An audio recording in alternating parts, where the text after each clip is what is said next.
Um operário morreu soterrado em uma obra da Avenida 9 de Julho, aqui em Ribeirão Preto, ontem à noite. Um outro trabalhador também ficou ferido.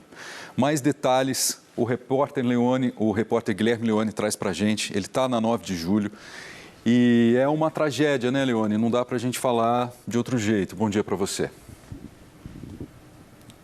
Exatamente, Guilherme. Bom dia. Uma tragédia aqui na obra de revitalização da 9 de Julho, uma avenida centenária, clássica de Ribeirão Preto. Importante, uma obra que era muito aguardada, mas infelizmente essa obra parou depois dessa tragédia de ontem à noite aqui. Foi bem na esquina com a Rua São José. Você acompanha nas imagens do Carlos Trinca, exatamente ali perto, onde tem a máquina, tem aquelas madeiras. Foi ali que tudo aconteceu ontem por volta das 10 horas da noite. A equipe trabalhava para a construção dessa galeria de águas pluviais. Galeria que vai captar toda a água da chuva aqui da Avenida 9 de Julho, descer aqui a São José até lá embaixo na Avenida Francisco Junqueira. Era o início da construção aqui na parte de cima e, de repente, tudo parou. Nós temos informações que estão no próprio boletim de ocorrência, com algumas pessoas que as equipes da EPTV conversaram também ontem à noite, hoje durante o dia.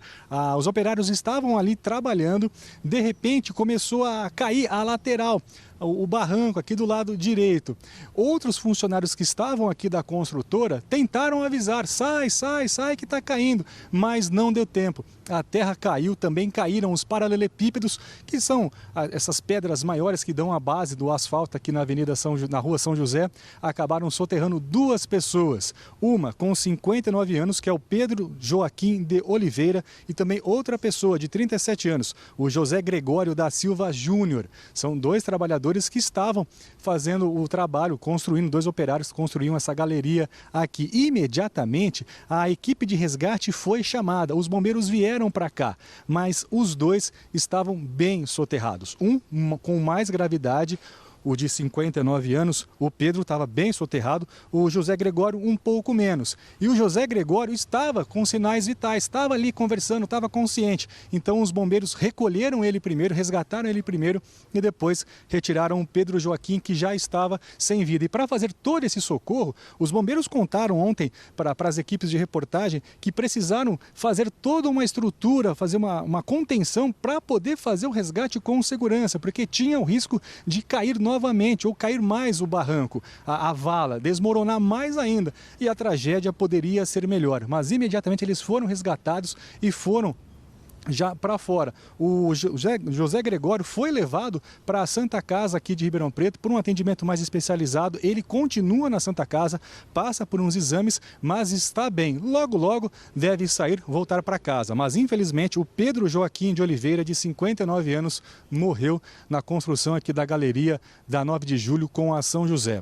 Agora há pouco, nós conversamos com o Daniel Ronde, que é o advogado que representa a construtora. Veja só o que ele diz sobre o que aconteceu ontem aqui nessa construção.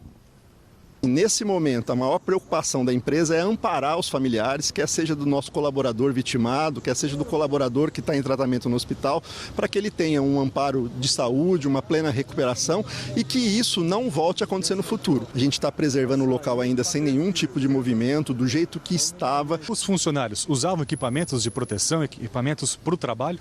Olha, falar isso é especulação, porque eu não estava lá, né? Mas a gente tentou já uma informação e essa informação é que isso tudo estava disponível e sendo usado. Agora, se isso foi suficiente, se isso não foi suficiente, se algo poderia ser feito incrementando tal situação, isso depende de uma análise, infelizmente, técnica e de engenharia no local. Essa tragédia poderia ser maior se a equipe de resgate não usasse todo o equipamento de proteção para poder fazer ali o resgate das duas pessoas que estavam aqui na obra ontem à noite. Agora, uma discussão que gerou em torno dessa obra, por causa do acidente, é que ontem a obra era feita no período da noite, no horário noturno. Será que poderia ser feita no horário noturno? O Daniel Ronde, advogado da construtora, tem a resposta. Todas as normas técnicas e regulares estão feitas e ela tem toda uma regulamentação e alguns motivos para que isso aconteça.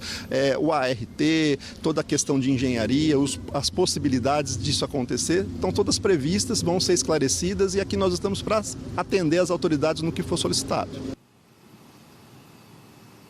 Agora entra todo esse trabalho de perícia. Como o Daniel Ronde, advogado da construtora, disse, foi feita a perícia ontem. Agora, toda essa área aqui, ela está isolada. Ninguém pode chegar perto da obra. Tem toda a faixa de isolamento, atendendo até um pedido aí da própria prefeitura, dos órgãos competentes. A construtora isolou toda essa região aqui para que a perícia, se precisar voltar aqui, tudo esteja da forma que estava ontem à noite, até mesmo para a segurança das pessoas que passam aqui pela 9 de julho.